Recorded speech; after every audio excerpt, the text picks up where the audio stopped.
প্রিয় YouTube viewers, আপনারা দেখতে পাচ্ছেন এখানে কিছু তদবির করা হয়েছে। এই তদবিরগুলো সবগুলোই মোটামুটি মহব্বতের জন্য এবং দূর থেকে পলাতককে বা হাজির করার জন্য এই তদবিরগুলো রচনা করা হয়েছে। দেখুন, আপনারা যখন তদবির করবেন এভাবে 4টি চালে আপনারা তদবির করবেন, সে তদবিরগুলো অবশ্যই ফলপ্রসূ হবে। 4টি চালে যখন আপনারা তদবির করবেন, 4টি চাল দিয়ে যখন আপনারা তদবির করবেন, তদবিরগুলো অবশ্যই কার্যকর হবে ইনশাআল্লাহ।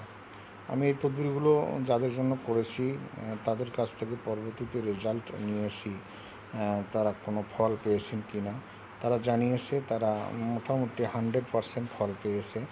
তাই আপনাদেরকেও সাজেস্ট করব আপনারা 4 চাল দিয়ে সঠিকভাবে তদবির করবেন, যাতে মানুষের উপকার হয়। হ্যাঁ, যাতে মানুষের উপকার হয় সে ব্যবস্থায় তদবিরগুলো রচনা করবেন। ধন্যবাদ, সকলে ভালো থাকবেন। আল্লাহ হাফেজ। আসসালামু আলাইকুম রহমতুল্লাহ।